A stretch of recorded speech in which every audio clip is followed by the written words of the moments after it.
Party के जम्मू कश्मीर के president श्रीमान रविंद्र रैना जी, इनके साथ आए हुए जम्मू कश्मीर भारतीय जनता पार्टी के सचिव श्री संजय बड़ू जी, हमारी डीडीसी बनी के कैंडिडेट रीता ठाकर जी, चेयरमैन डुगन ब्लॉक नीलम जी, ठाकरदास जी, हमारे डिस्ट्रिक्ट वाइस प्रेसिडेंट श्री उत्तम चंद गोस्वामी जी, हमारे स्टेट एग्जीक्यूटिव मेंबर ब्रिजमोहन जी, मंडल प्रधान संजय जी, श्री जगदीश शर्मा जी, श्री रोशन लाल जी जो इसके प्रभारी हैं इलेक्शन के, रूप सिंह जी, बाकी सभी हमारे बुजुर्ग नौजवान साथी। बड़ी लंबी चौड़ी बात नहीं करनी है, इस लड़की ने बड़े विस्तार से कहा, हमारे कैंडिडेट ने भी बात बड़े विस्तार से की। जैसा कि आप जानते हैं कि इससे पहले रैना जी ने एक बहुत बड़ी रैली तो बनी में संबोधित किया, वहाँ पर काफ़ी तादाद में लोग आए हुए थे। और इसी तरह से हमारी कल एक और बहुत बड़ी रैली भारतीय जनता पार्टी की मशेटी में होने वाली है, जिसमें डुगैन ब्लॉक के लोग और लोहाई मलार ब्लॉक के लोग 14 पंचायत के लोग वहां पर इकट्ठे हो रहे हैं। और उस रैली में हमारे हिमाचल प्रदेश के चीफ मिनिस्टर श्री जयराम ठाकर जी आ रहे हैं, तो हमें कल वहां भी पहुंचना है। रैना जी कल रजौरी पुंछ थे, आज सुबह बनी पहुंचे। आप अंदाजा लगा सकते हैं कि कितनी मेहनत और दौड़ धूप करते हैं। और आप लोगों की हौसला अफजाई के लिए कुछ लोग कह रहे थे कि डुगन नहीं पहुंचेंगे, ये कहने लगे नहीं डुगन तो मैंने जाना ही है। तो बात यह है कि यहाँ पर कुछ शोशे छोड़ते हैं, एनसी, कांग्रेस, पीडीपी, कोई इंडिपेंडेंट, कोई यहाँ पर बोलता है डुगन ब्लॉक चला गया लोहाई मलार। मैं आपको ये कहना चाहता हूँ कि डुगन यहाँ ही रहेगा, डुगन कहीं नहीं जाएगा, ठीक है। हमारी पार्टी का एजेंडा है कि हम डिस्ट्रिक्ट कठुआ के 2 डिस्ट्रिक्ट बनाएंगे।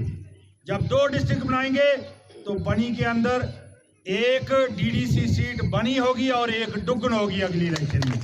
जीवनलाल जी लाल, जीवनलाल जी लाल, भारतीय जनता पार्टी।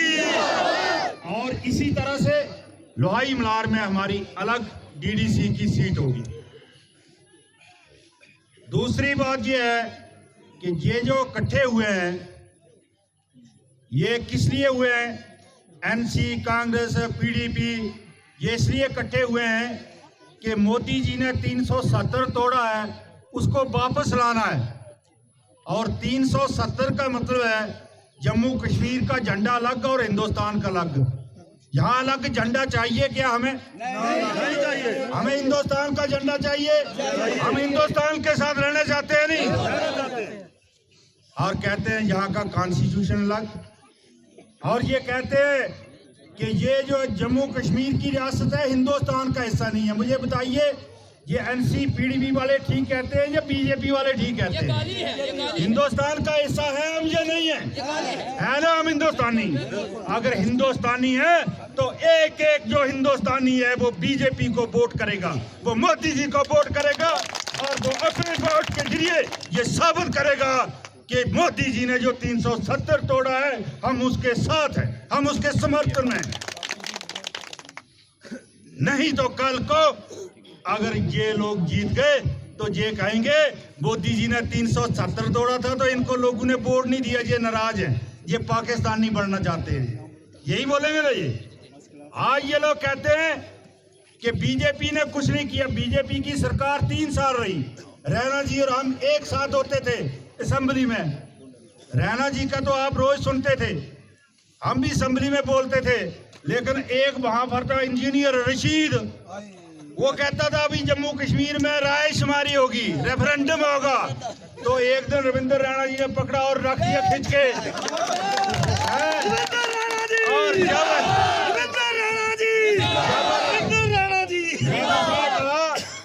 कि जम्मू कश्मीर हिंदुस्तान का हिस्सा नहीं है, यहाँ पर रेफरेंडम नहीं होगा। तो रैना जी ने एक लफाटा रखा और वो हाल में नहीं गिल गया समरियार में। ये जम्मू कश्मीर को हिंदुस्तान का अटूट अंग आज तक नहीं मानते हैं। उनको कहो हम आपको वोट देंगे, आप फारूक अब्दुल्ला और उमर अब्दुल्ला को बनी लाओ और उनको कहो बोलो भारत माता की जय। बोलते नहीं है, ये कभी नहीं बोलेंगे भारत माता की जय। ये कभी अपनी स्टेटमेंट में नहीं कहेंगे कि जम्मू कश्मीर भारत का अभिन्न अंग है। इनका एजेंडा जो है ये 370 की बात करते हैं। 370 70 साल रहा है और इससे हमें क्या मिला है? मिलिटेंसी मिली है। इससे भ्रष्टाचार बढ़ा है इस रियासत में, इससे अलगाववाद बढ़ा है और इससे जो मिलिटेंसी बढ़ी थी, मैं कहता हूं हम मोदी जी को मुबारकबाद देते हैं। उन्होंने उग्रवादियों को नहीं मारा, उग्रवादियों की मां को मार दिया। जो उग्रवाद को जन्म देता था 370 जो था ये उग्रवाद को जन्म देता था और जो चीज उग्रवाद को पैदा करती थी उसको मोदी जी ने खत्म किया। आज ये एजेंडा लेकर चलते हैं। कोई कहता है किशोर को हरा देंगे, कोई कहता है रीता जी को हरा देंगे, मोदी जी को नहीं हराएंगे। मुझे कहिए ये कैंडिडेट मोदी जी के है ना, चाहे रीता ठाकर जी है चाहे किशोर कुमार जी है। आप मोर का आप जो बटन जो मोर कमल के फूल पर लगाएंगे वो वोट सीधा मोदी जी को जाएगा। मोदी जी ने क्या नहीं दिया है? गोल्डन कार्ड दिए गरीबों के इलाज के लिए, फ्री गैस दी, खाते किसानों के खाते में पैसे भी डायरेक्ट डाल दिए 6-6 हजार रुपये।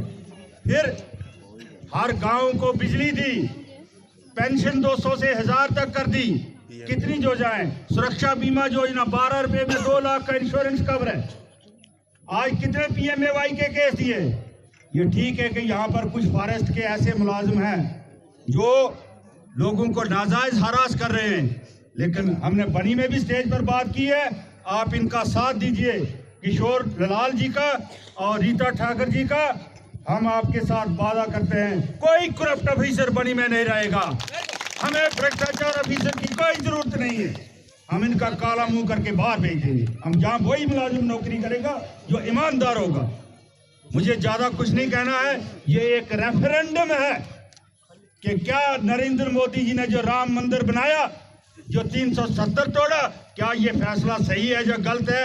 अगर आप ये मानते हैं कि ये फैसला सही है तो वोट के हकदार जो है वो नरेंद्र मोदी जी हैं।